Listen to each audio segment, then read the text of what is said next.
London when they first received these. So thank you, Keith, for bringing that in. Lovely. And we'll move on in a minute to one of Keith's other vehicles.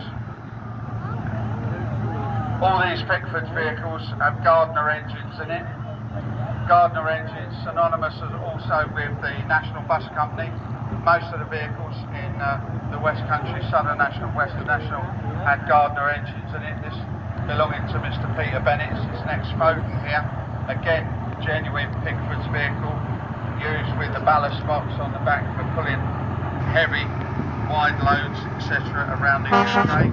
And you will notice it's got a hitch on the back because normally these were synonymous mainly with East Anglia, etc., Eastern National, Eastern Counties, and we can see it in the livery of an operator that it moved on into when it left the National Bus Company.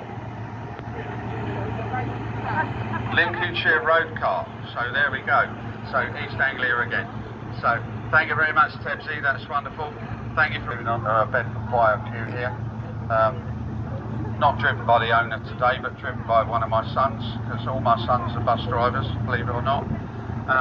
This is in the livery of Grenville. Grenville had a depot in Troon, just outside Camborne. They also had a depot down on the quay at Penryn. This wasn't a Grenville vehicle. Do you know, my sons are like buses. You don't see them for ages, because I live up in Somerset, and then two of them come along together. This is my other son, Daniel. So he's driving Royal Blue. When I first started for Western National down in the West Country, I worked on Royal Blue long distance coach driving. I actually used to own the sister vehicle to this. This one is 1318. My fleet number was 1319, which Steve has now got. He bought it off me.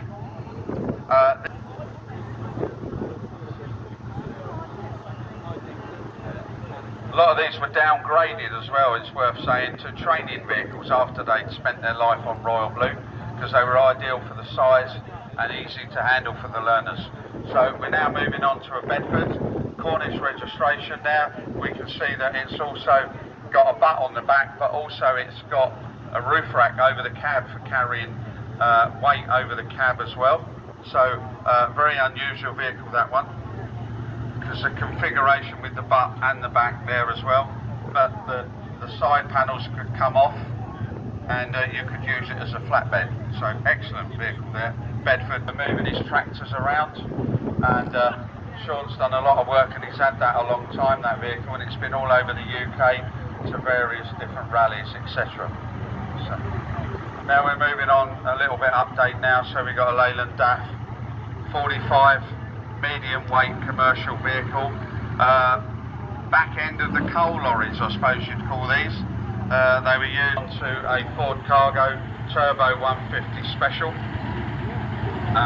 These took over from the D-Series Fords, which were the competitor to the Bedford TK. Again, we can see that with the beaver tail body on, and the gentleman obviously uses it to take his tractors around. Something slightly different now, we've got a Ford Thames Trader Mount Hawk. Still in the ownership of the family of the guy that used to drive it in service. So that stayed on just in the St Agnes area. So here we have a nice little Lister auto truck. Those of you that are local, there used to be a big factory down in Campbell called Holman's, and they used to use these for also Great Western Railway had a few of these in the major terminus like Reading, Bristol and Paddington, for moving luggage around and also for moving parcels, etc. around the platforms. So very unusual vehicle there. The Morris pickup wouldn't start, so you brought the Toyota pickup in instead. You're just doing it for confusing me, aren't you? But absolutely for the area up there. If you look in the back of this vehicle when it's back on its peg as well, you'll also see that this Morris Minor has all got the original fittings in the back for with Rowe Honda. In behind Rowe Honda there was the factory where they made these Rowe Wheelmaster vehicles, and they used various engines. This one's whistling well, so this has got again Bedfords, although they used all their own engines, they had different size engines, 220s, 330s, 500s, etc. I believe this is a 330 engine in this one.